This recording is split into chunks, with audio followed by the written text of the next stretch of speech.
Okay.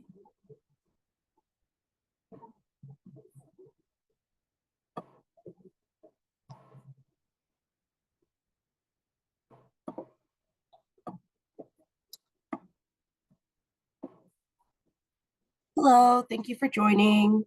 We're gonna wait about a minute to allow others to sign on, and then we'll go ahead and get started.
All right, everyone, we'll go ahead and get started. Good evening. My name is Samantha Vergara with the City of Milpitas. I'm joined today by our instructor, Suzanne Bontempo, and today we'll be having a webinar centered around natural pest management in your garden. And tonight's webinar is going to be sponsored by the City of Milpitas, as well as the Bay Area Water Supply and Conservation Agency, also known as BOSCA. And just to get started, I'll be going over some guidelines for participating in the webinar tonight. First, all attendees are going to be muted by default. This is to reduce any background noise during the presentation. And then during the presentation, we will have a few pauses for any questions that come up, but we will also have a designated Q&A session at the end. And we highly encourage you to ask any questions that come up during the presentation. And you can do this in one of two ways. You can go ahead and click the raise hand button on your Zoom toolbar. This will notify me that you have a question, and then I can allow you to unmute yourself so you can speak and ask your question to the class. If you prefer to stay muted, you can use the Q&A feature, type out your question, and then I'll go ahead and read that out for Suzanne. And if anything comes up during the webinar today and you need to step away, don't worry, this webinar is going to be recorded and it will be made available for you to view later on. I will be sending out a follow-up email with some of the resources that are covered in tonight's class, as well as a link to the recording when it's ready. To get started, I'm just going to do a quick overview on BOSCA. BOSCA is a special district that represents 26 agencies, which includes cities, water districts, a water company, and a university, all of whom purchase wholesale water from San Francisco Regional Water System. The BOSCA member agencies provide water to about 1.8 million people and over 40,000 businesses and community organizations in Alameda, Santa Clara, and San Mateo County. In addition, BOSCA's main goal is to provide a high quality supply of water at a fair price to its member agencies and their customers. While we've done a lot to increase water use efficiency over the past decade, there's still a lot more improvements that can be made, specifically looking towards outdoor water use and landscapes. Outdoor water use is the largest potential source of untapped savings within the BOSCA service area. To align with this, BOSCA offers a regional water conservation program, which highlights landscape education through providing information about water efficient plants and landscape techniques to ensure that the future water supply needs of our community are met. This is why we have the landscape education class that we're attending today. In addition to the landscape education classes, there's lots of different rebates and programs that you may benefit from. For example, if you're located in the Bosque region, you may be eligible for the Lawn Be Gone lawn conversion program. Through this program, you can get up to $4 per square foot for replacing your traditional water-thirsty turf with drought-tolerant plants and landscape materials. There are also rebates for rainwater capture features such as rain barrels. And you can get up to $200 back for installing a rain barrel to catch any rainwater, which you can use for later on.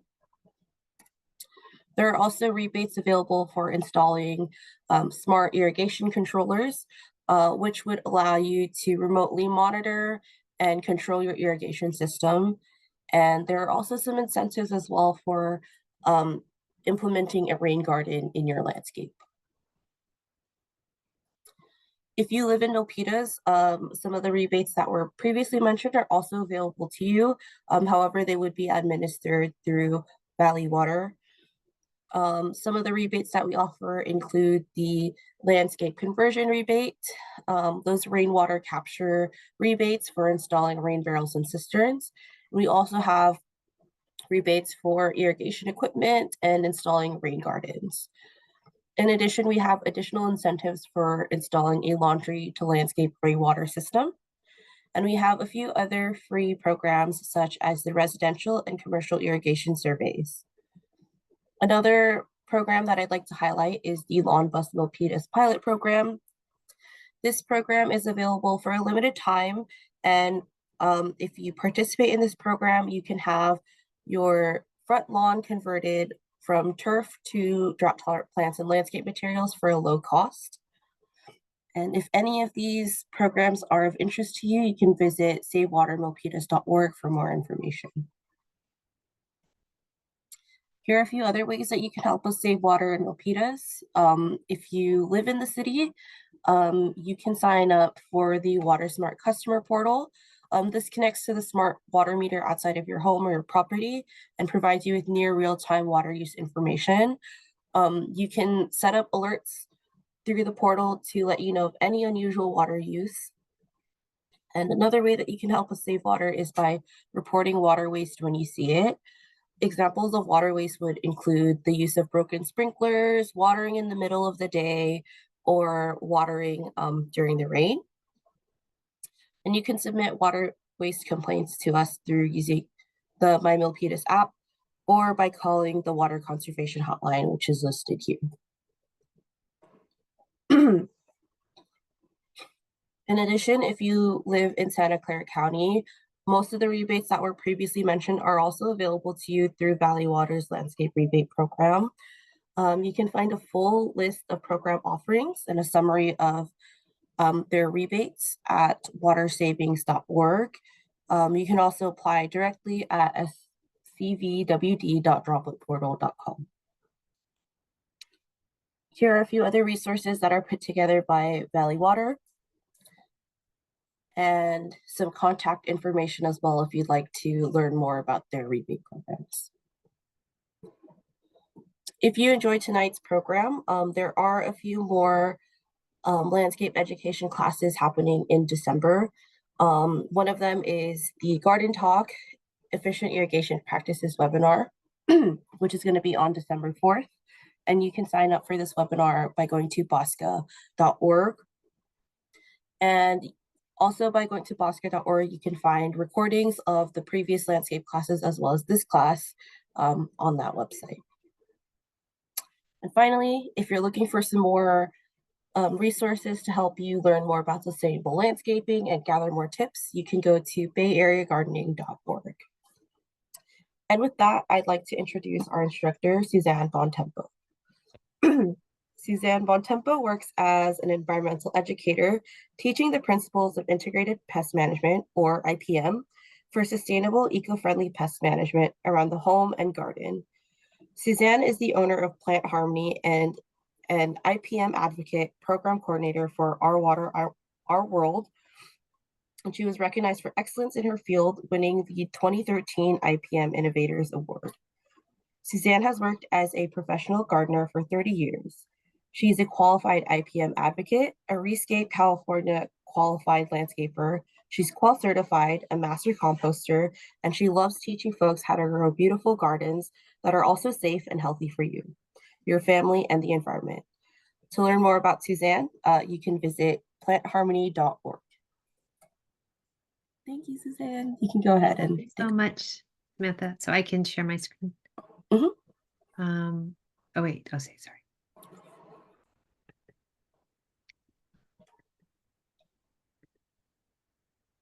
Okay, great. Hold on. All right, beautiful. Thank you everyone for joining us this evening. I'm really excited to be here, talk about natural pest management in our gardens. This happens to be my favorite topic. Thank you for your interest in this topic. I am talking about natural pest management and teaching and practicing this topic on a daily basis. I personally grow a lot of food and a lot of flowers in my garden, and and to be honest, it's a very rare occasion we ever need to use a pesticide as home gardeners. And I'm excited to walk you through how I can achieve success and how I support others in achieving success with growing without the chemicals. So let's get started. So I'm going to go through slides for about an hour, and then I'm going to review the principles of integrated pest management, or IPM. You heard Samantha mention I have a lot of IPM in a lot of my titles. This is the tool that I teach, which I will share more about in a moment. I'm going to discuss what is a pest. We're going to talk about nurturing the garden's health, plant selection and care, physical ways to manage pests, and inviting the garden allies into our gardens. And then we'll talk a little bit about why not pesticides? Why not just use them? So, what is integrated pest management, or IPM? So, as an IPM educator, and through the lens of integrated pest management is how we grow healthy plants that are more resilient to pests and environmental challenges. So, meaning when we have excessive heat, times of drought, dry, hot, uh, excessive rains, winds, and so forth. So, with IPM, we also look at how to manage pests without toxic solutions or chemicals that are harmful to the ecology of the garden, our families, our pets, our children, and ourselves. So when I ask, oftentimes, especially if we're in a room with in person, I ask, is anyone familiar with what the term IPM is, or if they've heard about it before? I'm always really curious if anyone in the audience is familiar with this term, and usually the answer is no, or maybe one or two people will raise their hand out of a room of like maybe 20. So most home gardeners are not familiar with this term integrated pest management, which I think is very interesting. But integrated pest management is a decision-making process, so which utilizes science-based strategies.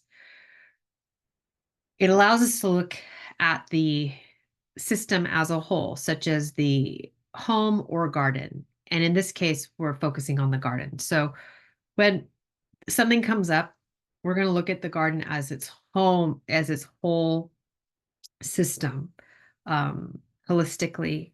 And then we start to ask a couple of questions. If something looks funny, there's maybe some brown leaves on my plant, or or they're drying out, or there's some chew holes. I start to ask, boy, what's going on here? What really is the problem? It looks like it could be insects chewing, but I'm not really sure.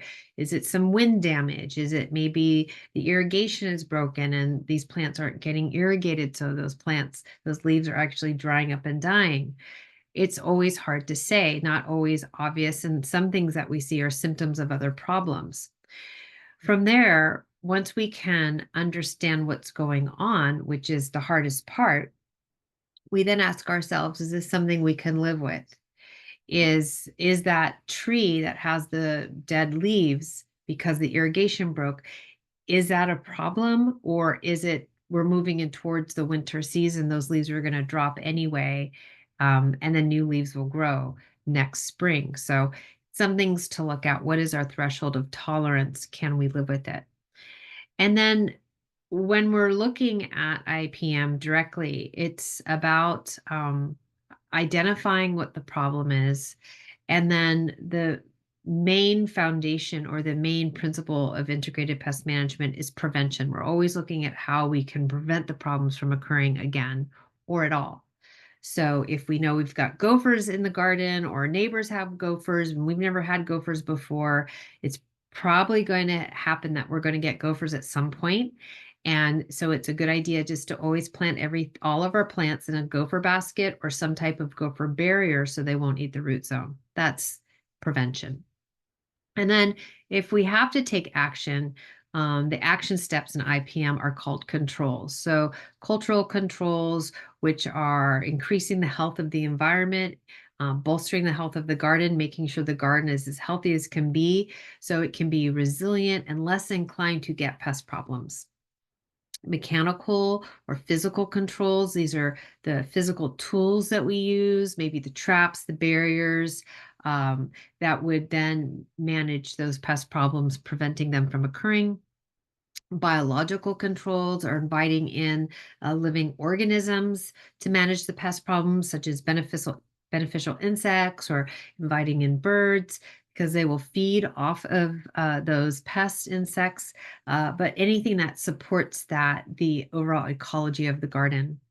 And then the chemical controls, these are the pesticides. We're always going to use them as a last resort, but I always like to consider switching this out to shovel controls. So instead of even considering a pesticide, oftentimes if a plant isn't working or if it's not looking the way I expected it to, or maybe it outgrew its space, or maybe it's just not thriving the way I thought.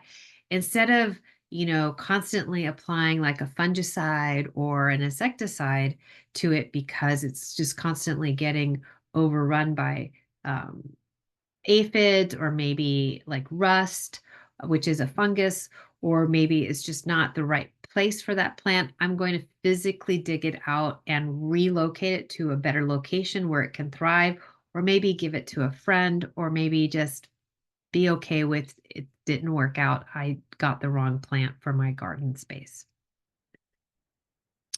So I think that this illustration shows how we use IPM to approach pest issues as a home gardener. As a home gardener, this really speaks to IPM.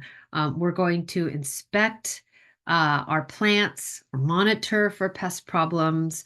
We see something that's funny and we get curious. We identify what that pest is. It is, in fact, a pest, not a beneficial. Okay, positive identification, because if we can't identify what the problem is, then we can't solve the problem. And then we evaluate the threshold of tolerance. And then we look at how to prevent that problem from accelerating or occurring again. So in this case, with the codling moth, we are in apple season. This is codling moth. We notice some worms in the apples. So we want to prevent the larvae that might be crawling up the trunk. So we're going to put like maybe a insect barrier that's going to prevent more from getting up into the tree that is the larvae. And then we're going to, take some action. The action steps here are we're placing some codling moth traps. So then we can really see, did our prevention help? Or do we still have activity? This action step is going to not only kill any of the adult codling moths, but also help us monitor for activity. So sticky traps are really helpful in that regard. And then we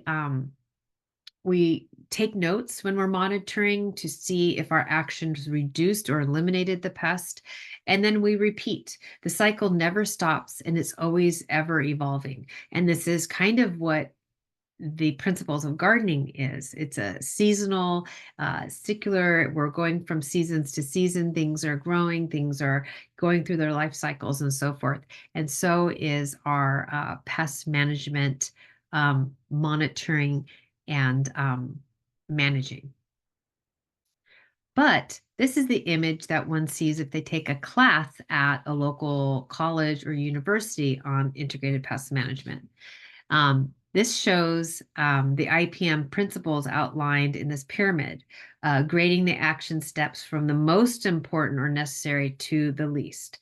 So this shows that prevention is the main task or the foundation, which works very closely with the cultural controls that are applied. So this is really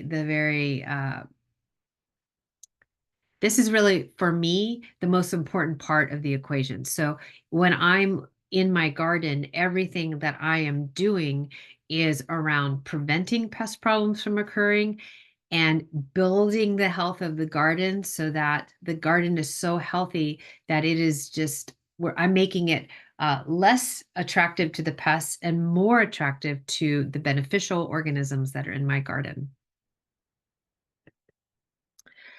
And what does prevention look like? So, I will go a little bit more into this, but essentially, we're going to look at always planting the right plant in the right place. We're always going to properly irrigate that plant to really grow healthy, deep root zone. And we're going to feed that plant organically with organic fertilizers and composts and so forth. We're going to identify what plants grow well in the microclimate of our region and in our garden. And we're going to plant only those that will be well suited or well adapted for our microclimates, because when they're well suited and well adapted, they're going to grow and be healthier. What we see is that plants, when they're stressed or not well adapted or not well suited for a garden, they have a tendency to not grow as well. They have a tendency to be more prone to pest problems, and oftentimes they have a tendency to actually have a reduced lifespan. So that's what we're going to always look at. We're going to look at planting plants that are going to thrive in our garden space. We also want to give plants the right amount of space to grow.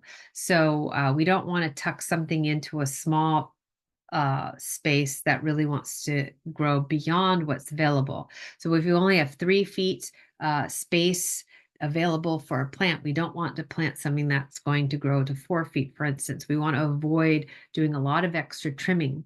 We also want to make sure there's enough airflow between plants so that everyone has enough space, enough elbow room, so to speak, so they can expand and grow with ease.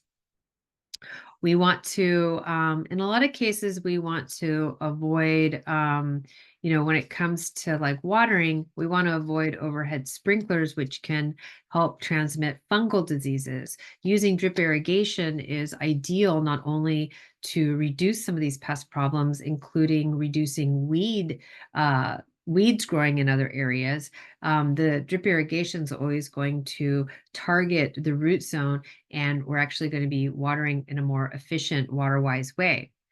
We're going to, if we're growing food, we will rotate annual food crops to reduce pests that can linger in the soil, but then also to enhance and nurture the nutrients in the soil. Fall cleanup is also really important. Sanitation, cleaning up the garden, and also cleaning our tools. This is really important. There are organisms such as downy mildew that can overwinter and decayed plant material. So we want to make sure we are, just cleaning up anything that might look like it has some diseases on it, or that might be a little rotten. We just want to get it offsite and get it into that green municipal waste bin. Timing of management actions is really important.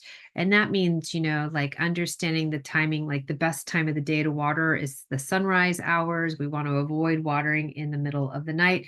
In the middle of the night, through the lens of IPM, we could be attracting pests like slugs and snails, earwigs, maybe some fungal problems can start to thrive. since water is oftentimes the vector that kind of helps them thrive. Um, and then inviting the beneficial organisms, those beneficial animals, to increase the health of the garden and to keep that garden in balance. So let's start by talking about what is a pest, because it's different for different people, and we don't always think about some things.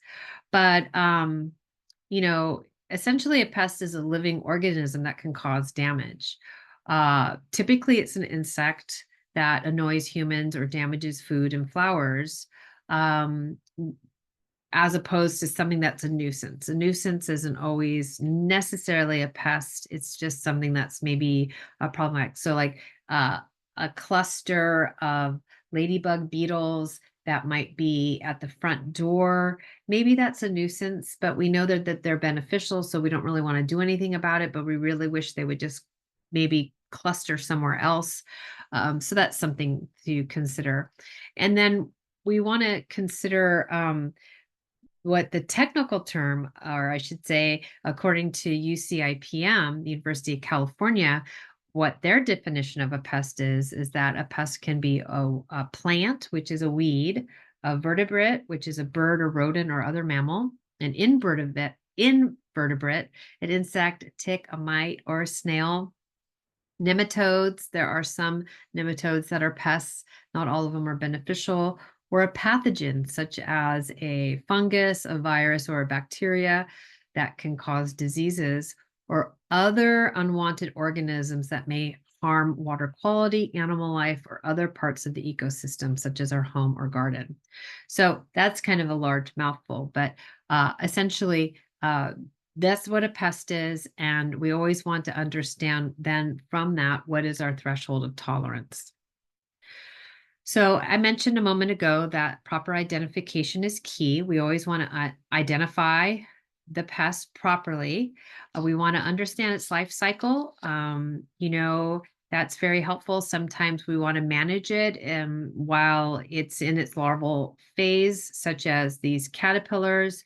They're very easy to grab and maybe smush or knock them off, put them in a little soapy bucket of water. Um, Certainly, I know the birds like to snack on them, as opposed to managing them as adults where they would be flying away. Uh, Pest habitat and timing is also really nice to understand, like when are these pests typically active, and then are there any beneficial organisms, natural enemies, are they present to help manage it? But let me just get back to these two caterpillars. We see this and we ask ourselves, are these a pest or a pal? Is this something that's a problem, or do I need to take some action? Well, they're both caterpillars. And as we know, caterpillars, their number one job is to eat the plant material of the host plant that they were born on, that their eggs hatched from.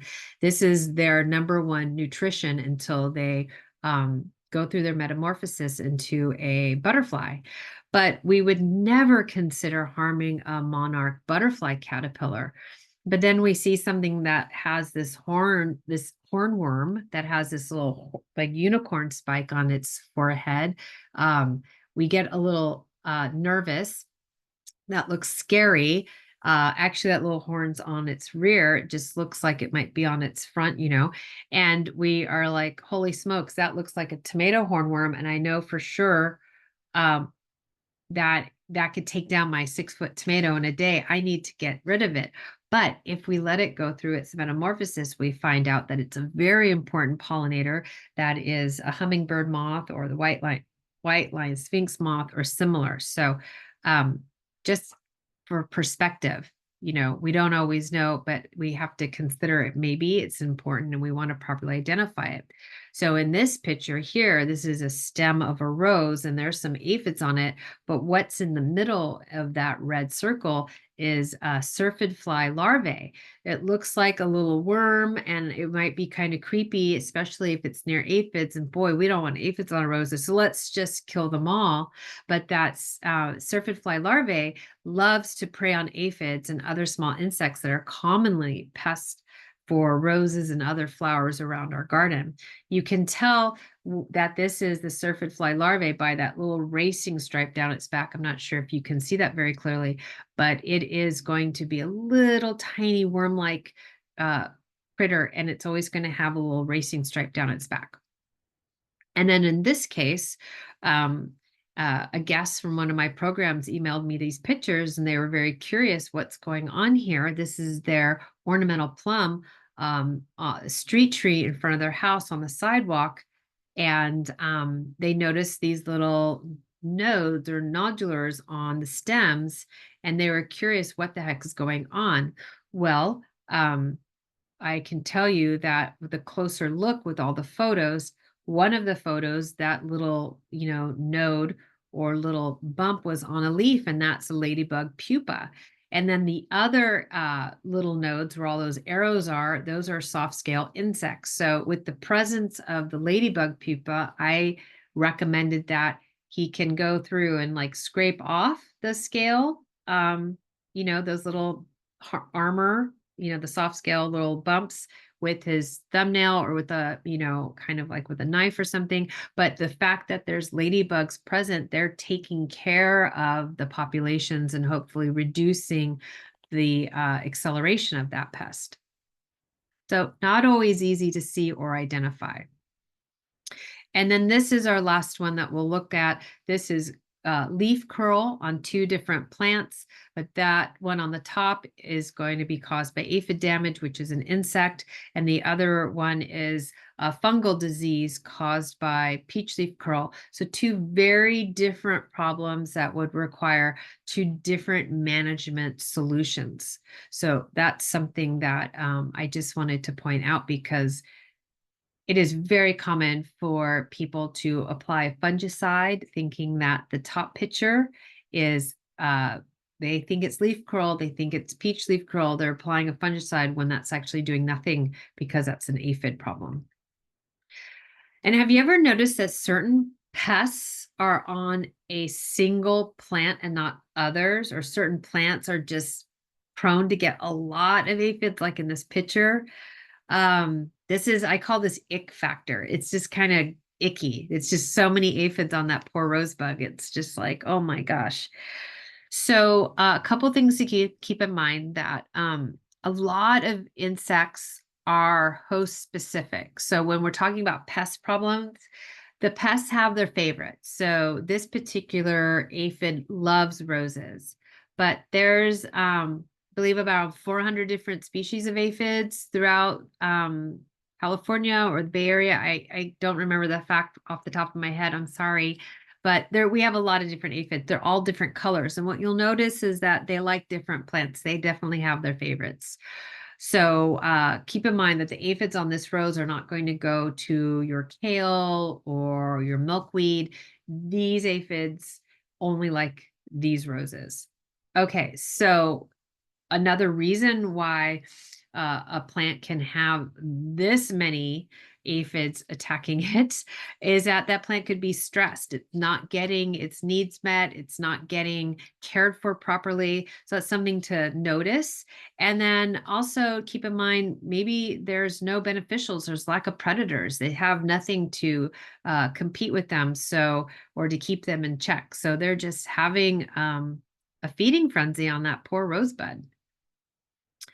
But some pests are seasonal and to be expected. And pests are food for beneficial insects, which helps keep the balance in a nice, healthy way. And it's not just beneficial insects. So I don't want to disclude spiders. Spiders are definitely included in that, though they're not an insect. So they are definitely a very important part of our garden's ecosystem. So when we see aphids, I actually get excited for the first round of aphids that show up in early spring because I know that they're food for my beneficial insects. I know that might sound crazy, but because I know my garden is very healthy, I know all my plants are in the right location and they're getting their needs met, I know that I can expect my beneficial insects and spiders to show up very soon once the aphids have shown up. So But if there is an infestation that is a little excessive, like in the picture I just showed you, oftentimes that's a clue that something isn't working or that the plant is stressed, and then we just need to address the cause. Once we address the cause, then the balance should be engaged again. So next I'm going to talk about nurturing the garden's health, but first I'll ask Samantha if we have any questions yet. No, nothing so far. Okay, super.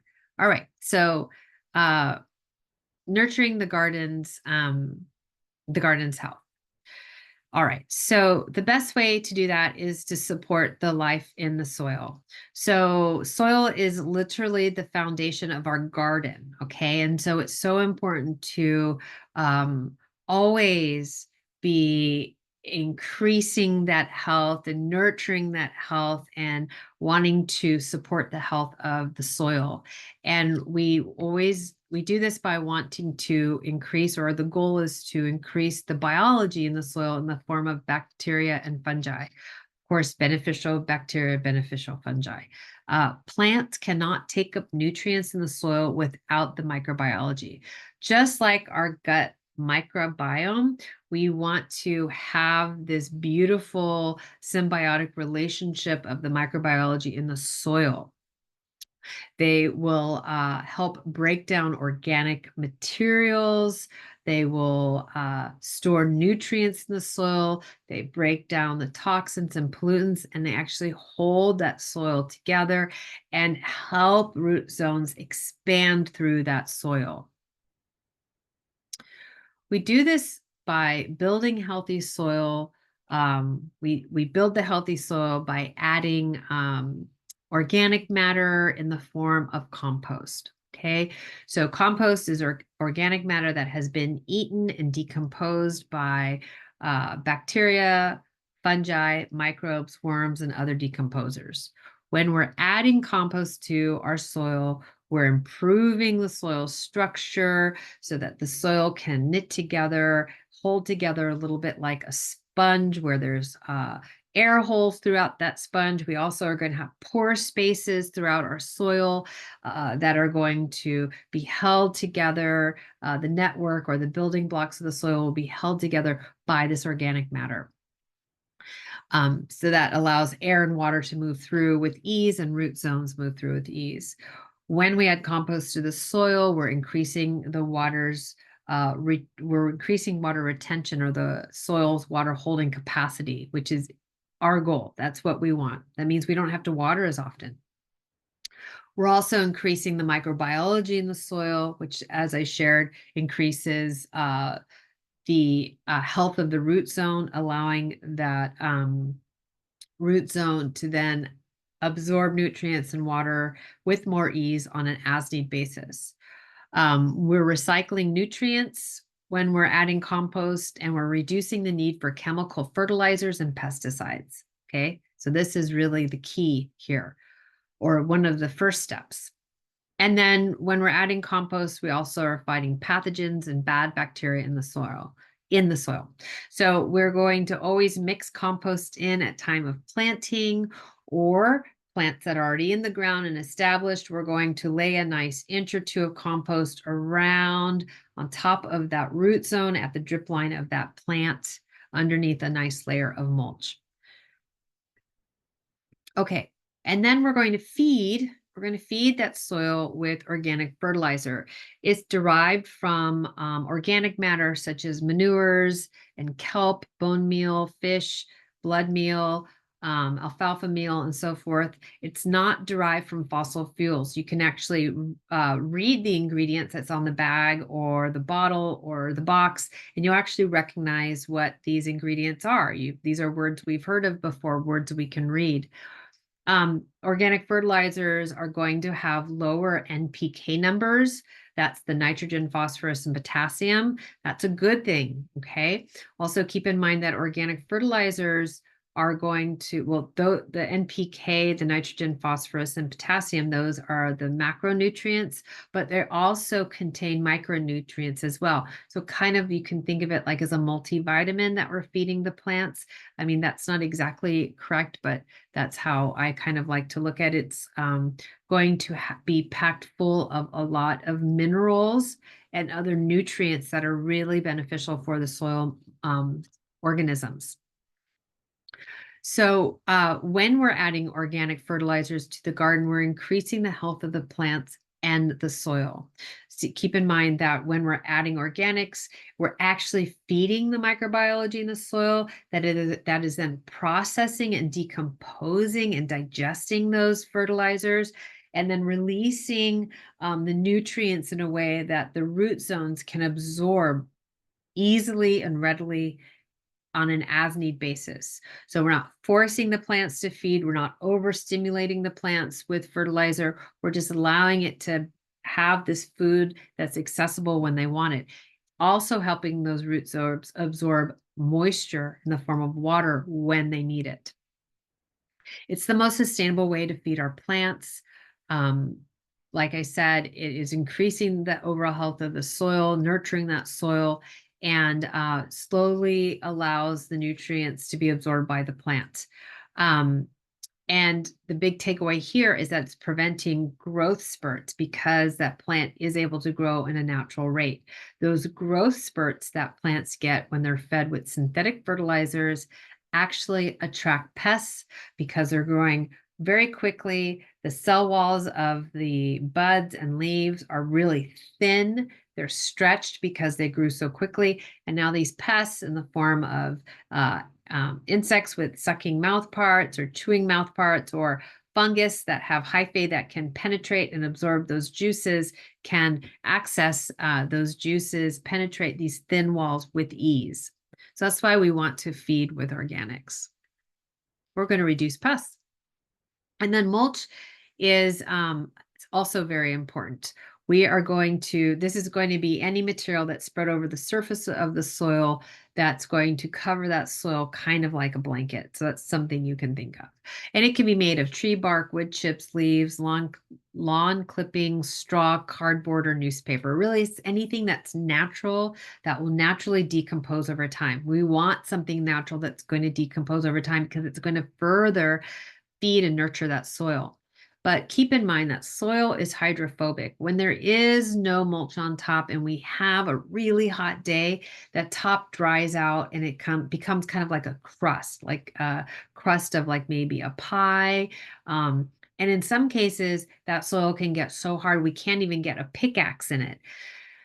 When it rains or we are to water, that water would just run right off. It wouldn't even absorb because we've got this slick surface. But when we've got that nice 2-inch or 3-inch layer of mulch on that soil, we're protecting it and we're preventing that crust from occurring. And now water can absorb with ease and it will not run off. It'll stay in place. It'll stay where we want it.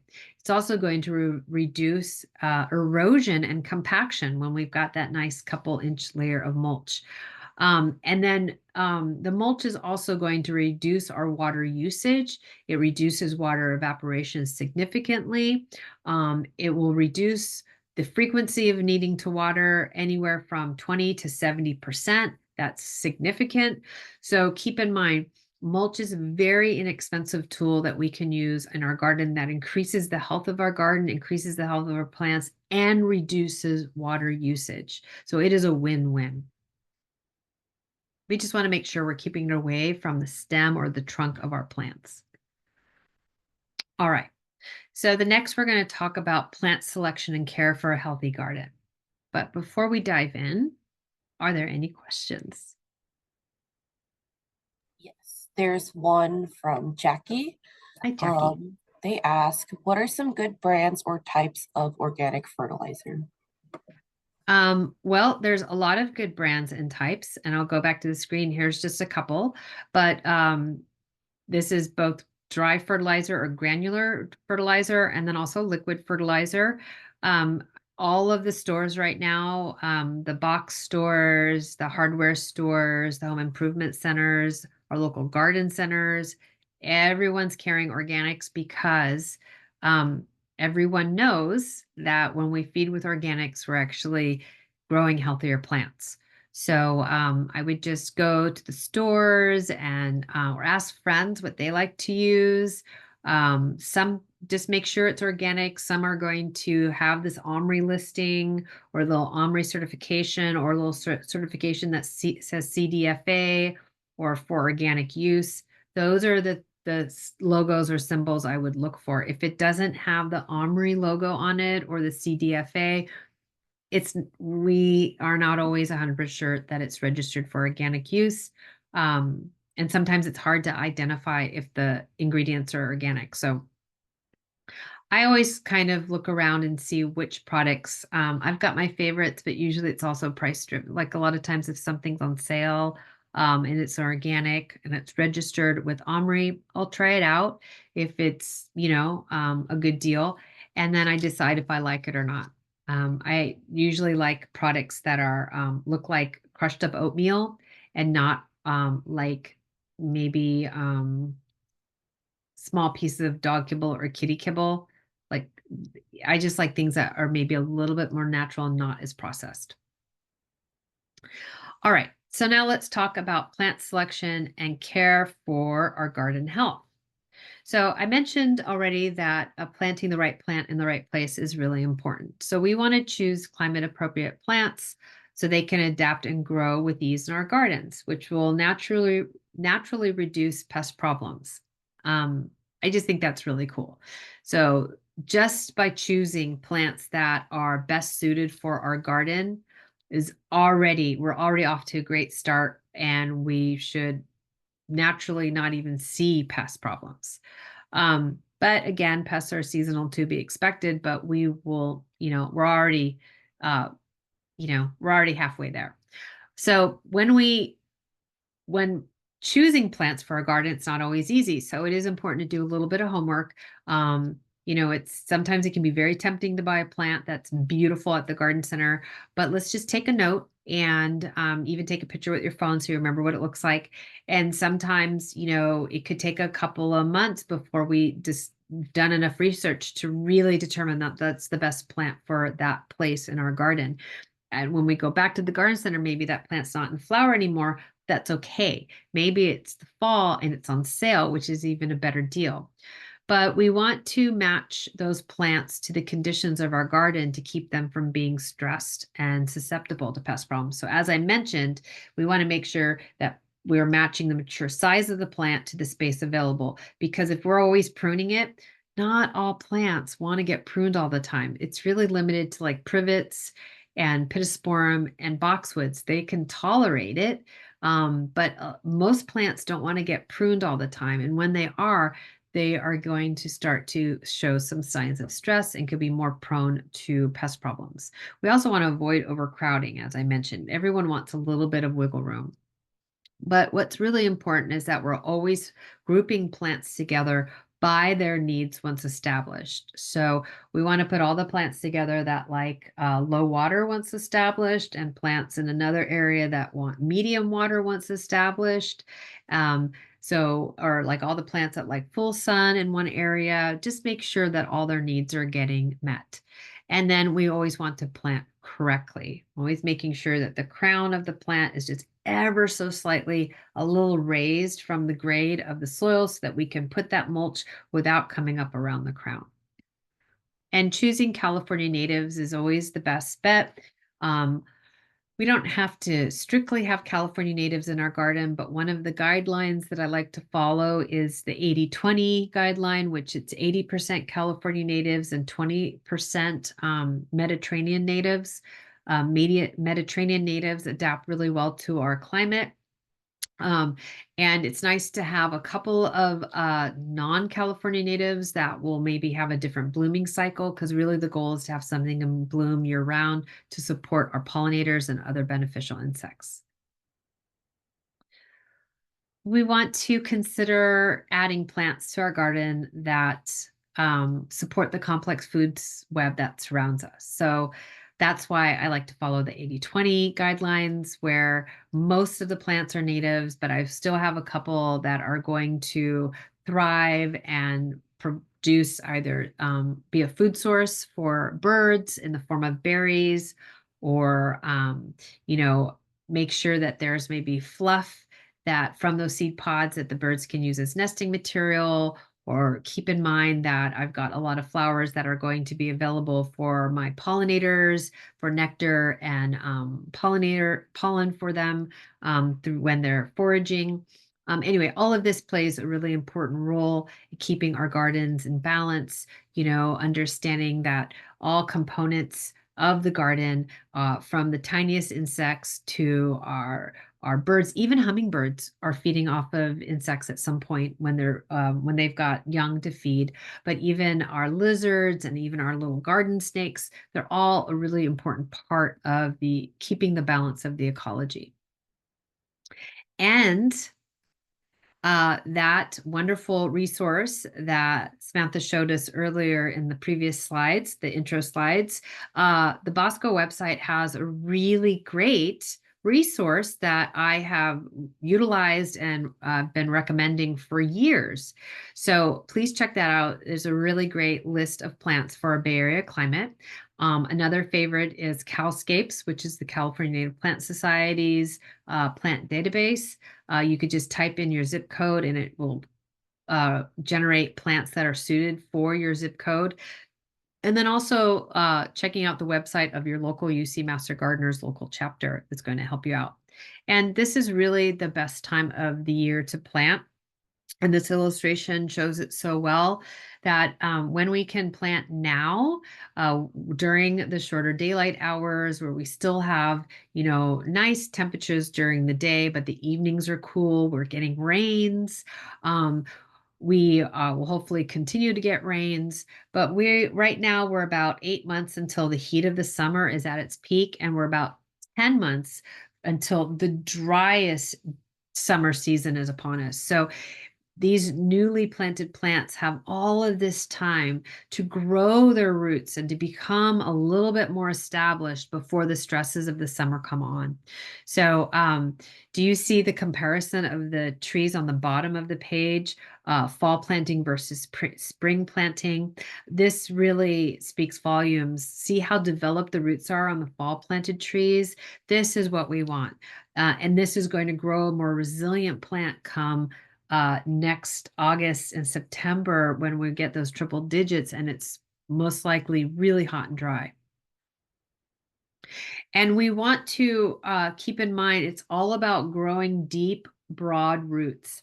And we do that by watering and driving those roots deeper and out further. Okay, so we want to grow deep root systems as the plants become established. It could take a year for some perennials to become established, and it could take 3 to 5 years for shrubs. And then trees, it could take 5 to 8 years for trees to become established. So as those root zones are growing, we need to baby them. At the beginning, we're going to be watering a little bit more frequently, but we're always wanting to drive that water a little deeper down so we can really grow deeper root zones. Okay, so we want to avoid watering shallowly and frequently because that's actually not efficient. It's actually wasting water and it's not helping the plant out. But when we water deeply, we're encouraging deep root zones, and then we don't have to water as frequently, and then that plant is really going to be able to thrive during excessive heat and excessive dry periods. Okay, so just keep that in mind. It's always that drip line. See, in these two illustrations, we're really looking at the outer edges. And then the maintenance around the garden, what this looks like is monitoring for pest problems. It's really what we're always doing. We're admiring what looks beautiful, and then we're noting, oh my gosh, that doesn't look so great. So we're going to kind of take note and see what's going on and see if it ever got to be more of a problem or if it was just a passing thing. And then we want to take note if there's any action that we can do to prevent or reduce that pest problem for the next season. Did we happen to notice that there was a lot of rust on our roses this past summer? Is there any action that we can do, like maybe cleaning up all those leaves around the base of the rose now that they're falling and getting them into the green waste bin so that those fungal spores aren't overwintering and just ready to go next season? So that's what I mean. We want to really kind of pay attention. We want to clean up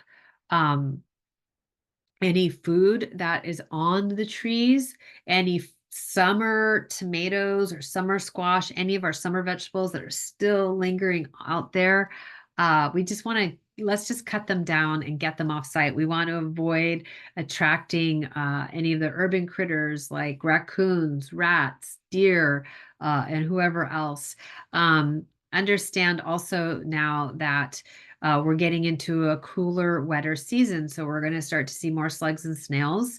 And as this winter starts to warm into spring, we're going to really see the earwigs ramping up. So again, that's why we want to really make sure the gardens dry out between waterings. If we haven't turned our irrigation off yet, this might be a good time, and then monitor. And if we have a dry winter, we might need to turn it back on, but we certainly are not watering every other day or twice a week. We really want to water thoroughly and then let things dry out. So it might be every other week. So we want to also dispose of anything that has a disease, anything that has like, any leaves that have like fungal issues, get them in the green waste bin. Any of the fallen apples or any of the leftover food that we're not harvesting and that's not really that's maybe past its prime, let's get it in the green waste bin. Let's make sure we're cleaning up the garden. And then this is also a great time, or really any time of the year, when we have to prune, we want to consider selective pruning. That means opening up the plants to increase the airflow. This is going to reduce fungal diseases and some pest problems like spider mites and whiteflies, but we also want to prune mindfully, which is really looking at the pieces of the plant to avoid removing a stem that might have a chrysalis on it or might have a small bird nest in it. Just less is always more.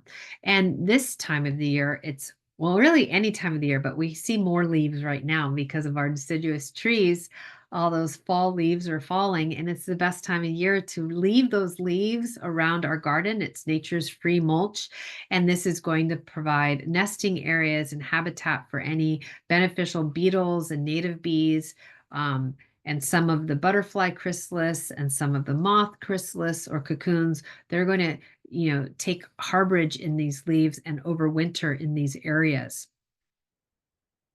And then keeping the stems tall if you can. As a professional maintenance gardener, this has been a hard lesson for me to learn. I'm trained to make sure everything looks really tidy.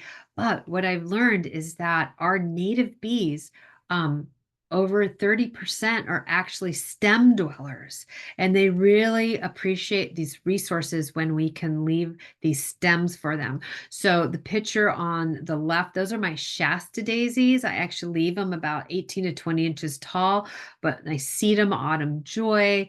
If I'm trimming back any of my buddleia, my oregano stems from those flowers, I keep those tall. You're going to notice once you start trimming around the garden, so much has hollow stems, and I leave these for my native bees so they can lay their eggs and stack the pollen for their larvae. So it's pretty cool that you can have a little native bee nursery in your garden by leaving these stems.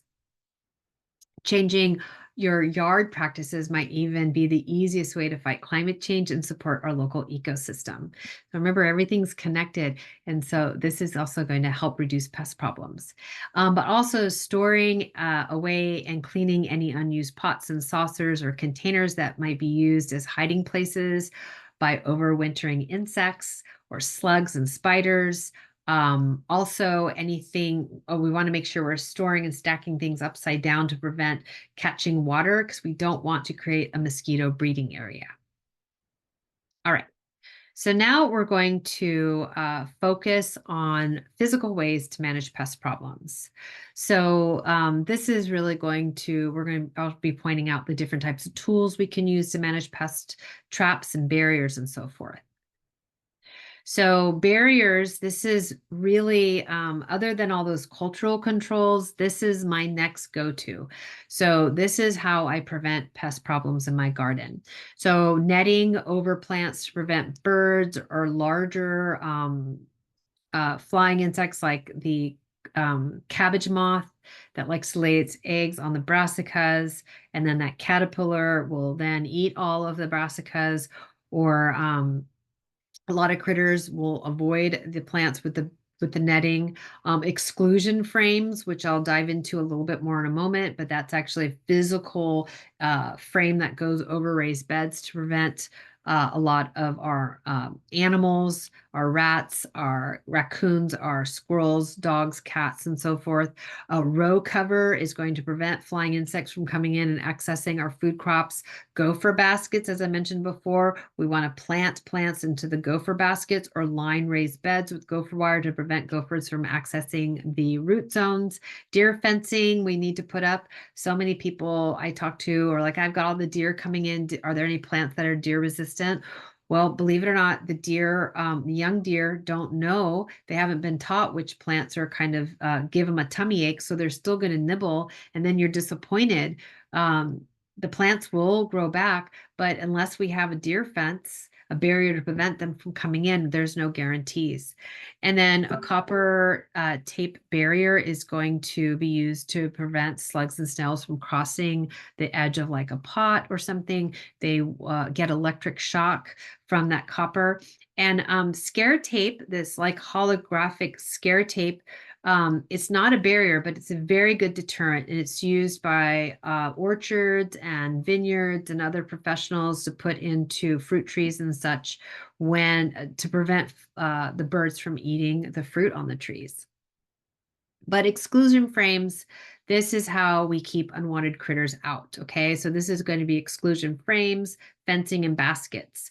This is going to be really easy to employ around our gardens. You know, fairly easy to build if we need to build them, but hardware stores are going to have, and home improvements are going to have all these supplies. We just want to make sure we're using the right materials. So rats and mice, we will use 1/4-inch hardware cloth wire to prevent them from coming in. Gophers, it's going to be gopher wire or 1/2-inch hardware cloth. Squirrels will prevent them from digging or getting into areas with 1/4-inch fencing or poultry wire or similar. And then, of course, as I mentioned before, deer fencing needs to be 7 feet tall or taller.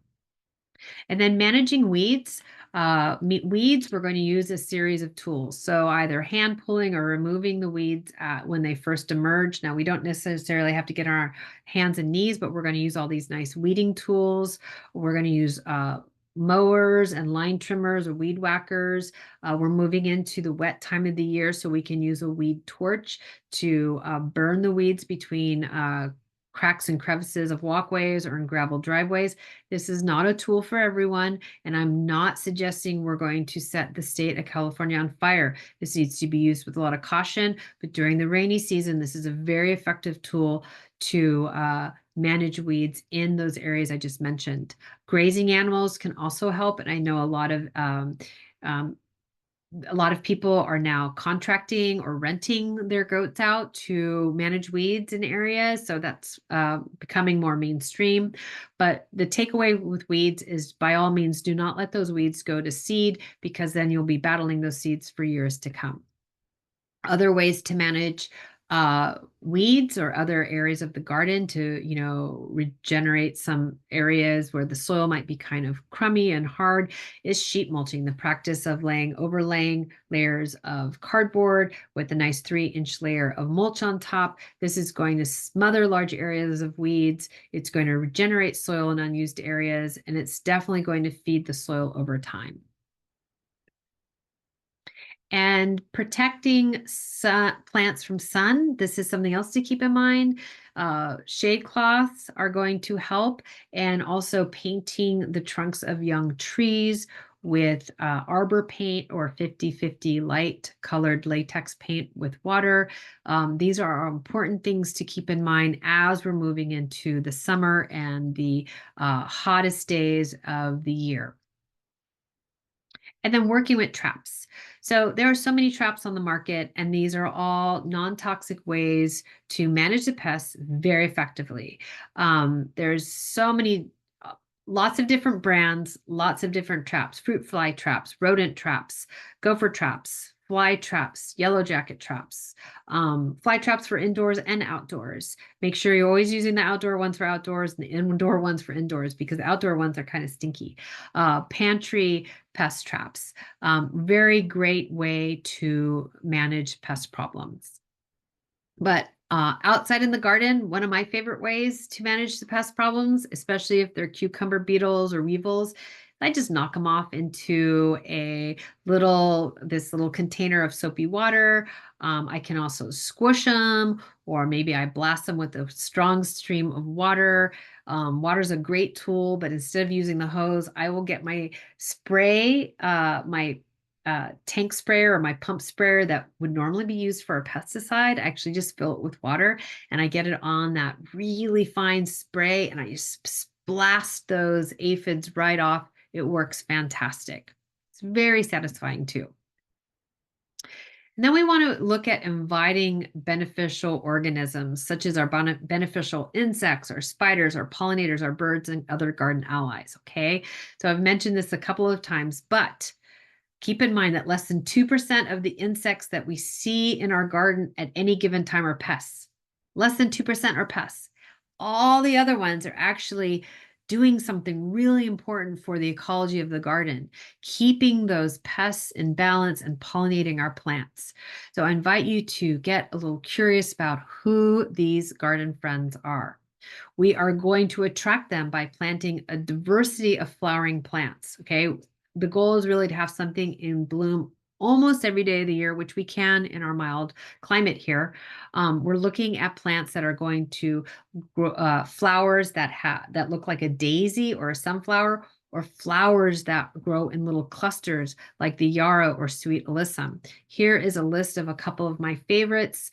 We're looking at flowers that look like a daisy or a sunflower. And the reason why is because those petals are the rays, and it's the little button in the middle that has all the hundreds of tiny little flowers, or flowers that grow in clusters of tiny flowers. And the reason why we're looking at tiny flowers is that so many of our beneficial insects are tiny, and they're the ones helping us out. And there's also a lot of micropollinators that are also in the garden helping us out. So we want to make sure we've got tiny food sources for them too. So let's finish by talking about why not pesticides.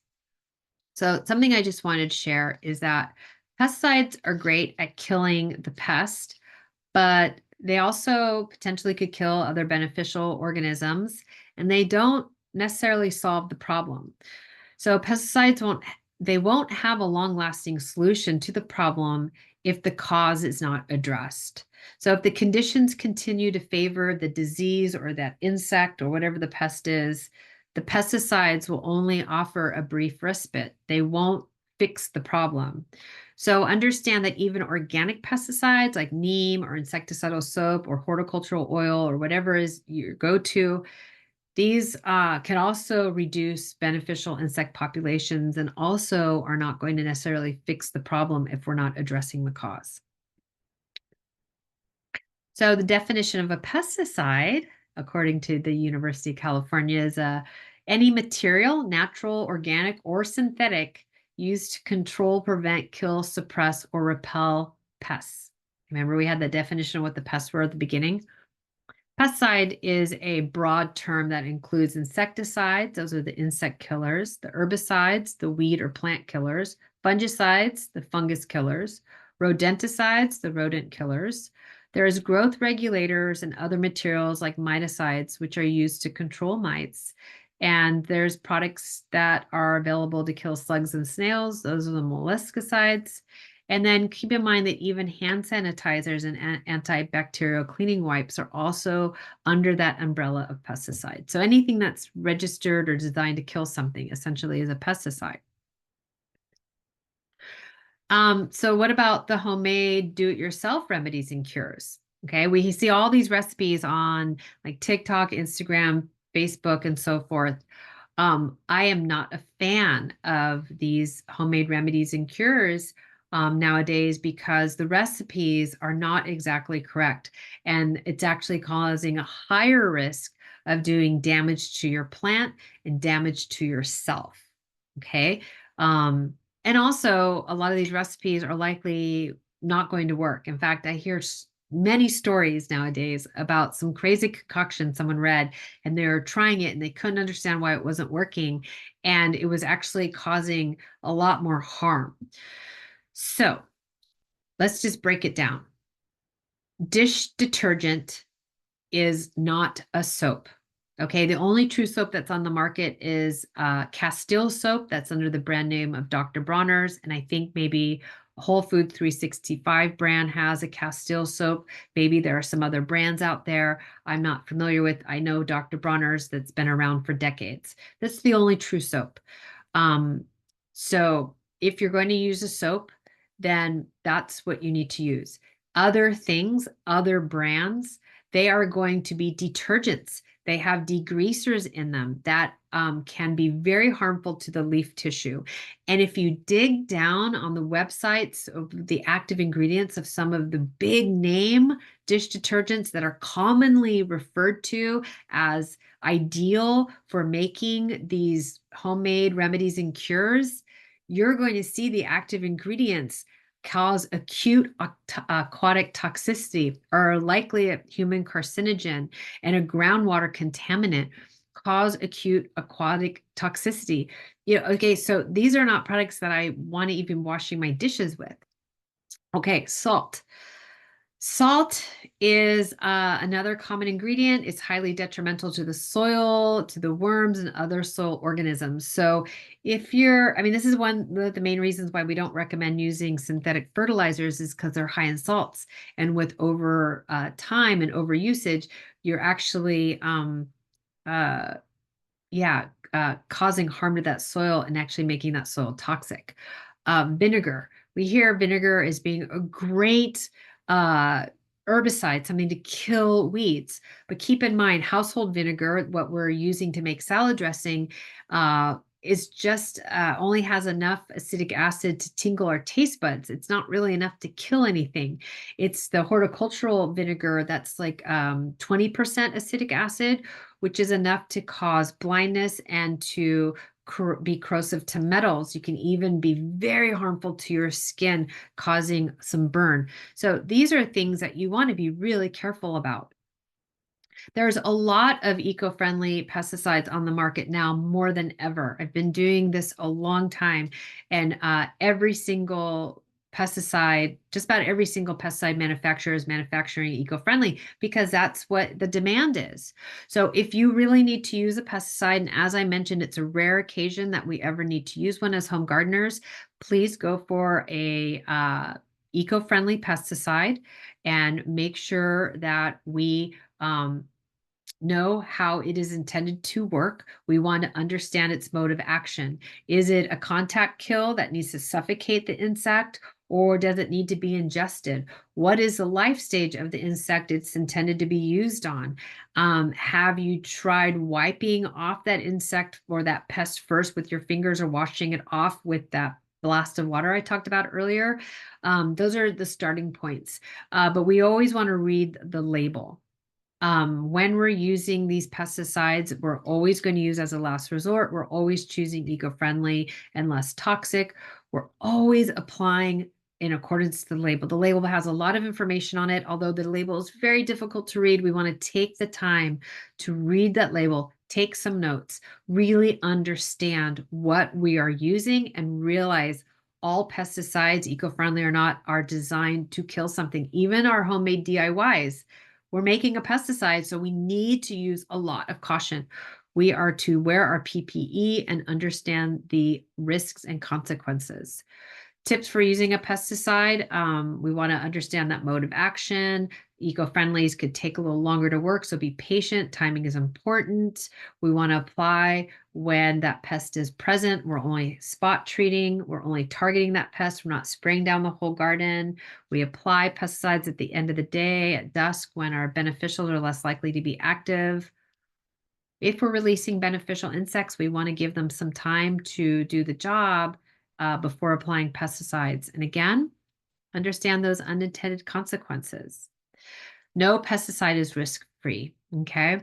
So understand there could be drift that can move with a breeze of 5 miles an hour or more to non-targeted plants. There could be contamination of the soil or groundwater when improperly applied or overused. There could be damage to the soil microbes, and more is not better. And PPE doesn't mean we need to wear a Tyvek suit, but it is important that we protect our skin, we protect our lungs, and protect our eyes. So long sleeves, non-cotton gloves, long pants. We're not out there in short shorts and flip-flops, okay? We just want to make sure even neem can cause a dermal reaction, so just be careful. And then what do we do when we have a pesticide that we no longer want? We're going to take it to our local household hazardous waste facility. It's free and it's easy and it's a lot of fun. And some pest management resources for you because pest problems come up and it can be a little overwhelming and daunting. The Our Water, Our World website we've partnered with the University of California, so our fact sheets are a little bit more user-friendly, easier to read, but they are going to reflect the information that's on the UCIPM website. We only have about 18 topics. For other topics, we'll go to the University of California statewide IPM program website, which is a searchable database of a lot of information. So it's pretty fun to dive in and search around and check it out. I highly recommend it. For insect identification, bugguide.net is going to help you. That's affiliated with Iowa State University. And then when we have a pesticide and we have no idea what the mode of action is, or I'm not even sure what the best timing of insect, what phase of its life should I be applying it at. The National Pesticide Information Center is going to really help you to learn how the active ingredients work, their mode of actions, and any cautions we should be aware of. So thank you for joining. I would love to finish with your questions. And in the event you don't have any questions now, they might come up later. Don't hesitate to reach out to me. You can find me at plantharmony.org. Awesome. Thank you so much, Suzanne. I noted down all of those resources that were listed on that last slide, as well as through the other slides that were included in the presentation. So I will include those in the follow-up email that I sent out with the recording when that's ready. And then I'll also include your contact information too, if any of the attendees want to reach out to you directly. I see that there's one question in the Q&A from Jackie. Maybe a silly question, but can any plant be planted in the fall, or should we specifically plant fall species? Oh, great question. Not a silly question at all. Yeah, because some plants are not cold hardy. So I would really look at planting cold hardy annuals, which sweet alyssum, pansies, violas, um, uh, cyclamen, things like that. Primroses, those all really love the cooler temperatures. But then perennials, I would look at any of I would reach out to the garden center, see what they have in stock. But then if there's anything that kind of caught your eye over the summer and the spring that you just really want to add to your garden, like for instance, I really want to add more echinacea to my garden. So I know that's going to be something that will thrive year round. So that's something that I might be looking at garden centers for. But really, I mean, even if it's frost tender like citrus doesn't like a hard frost, so we want to just be prepared to have like a frost blanket or have that row cover on hand so we can protect some of these newly planted things from frost until they become more established or a little bit more mature.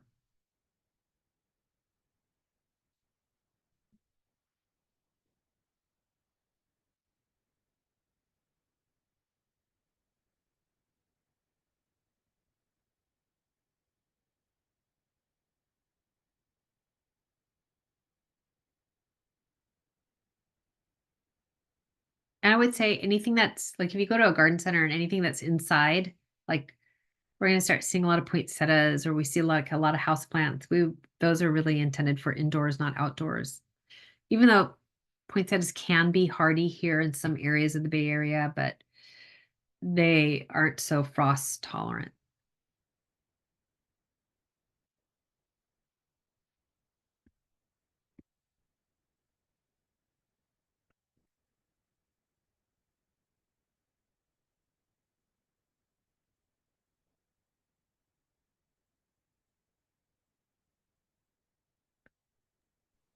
Thanks, Suzanne. I don't see any other questions just yet, so I'll wait a bit to see if any trickle in. And then again, if anyone wants to potentially verbally ask their question, you can also raise your hand and I can allow you to unmute yourself, or we can continue with the typed out questions through the Q&A.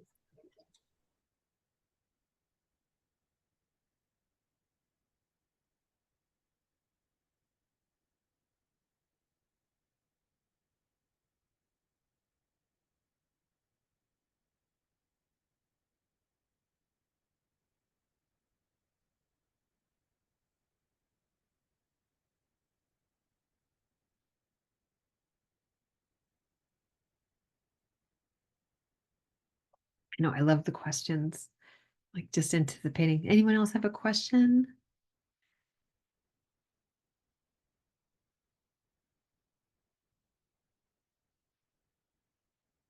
I'll also share that on my website, just about all the information I discussed this evening is there in some format.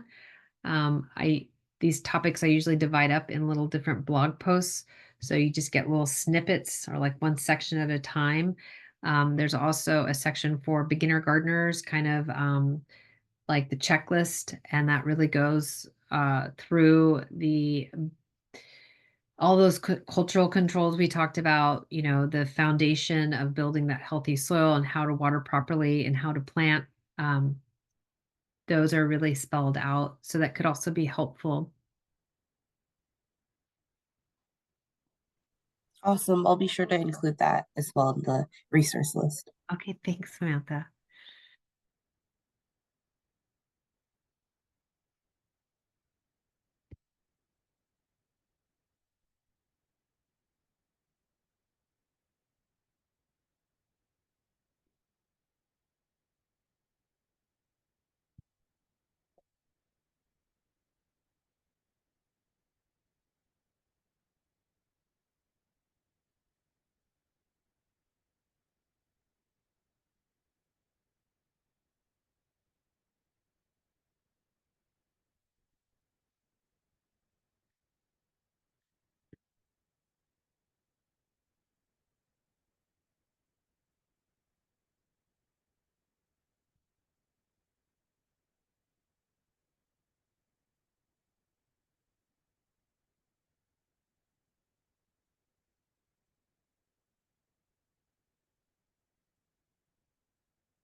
If there are no more questions, we can maybe go ahead and end it here.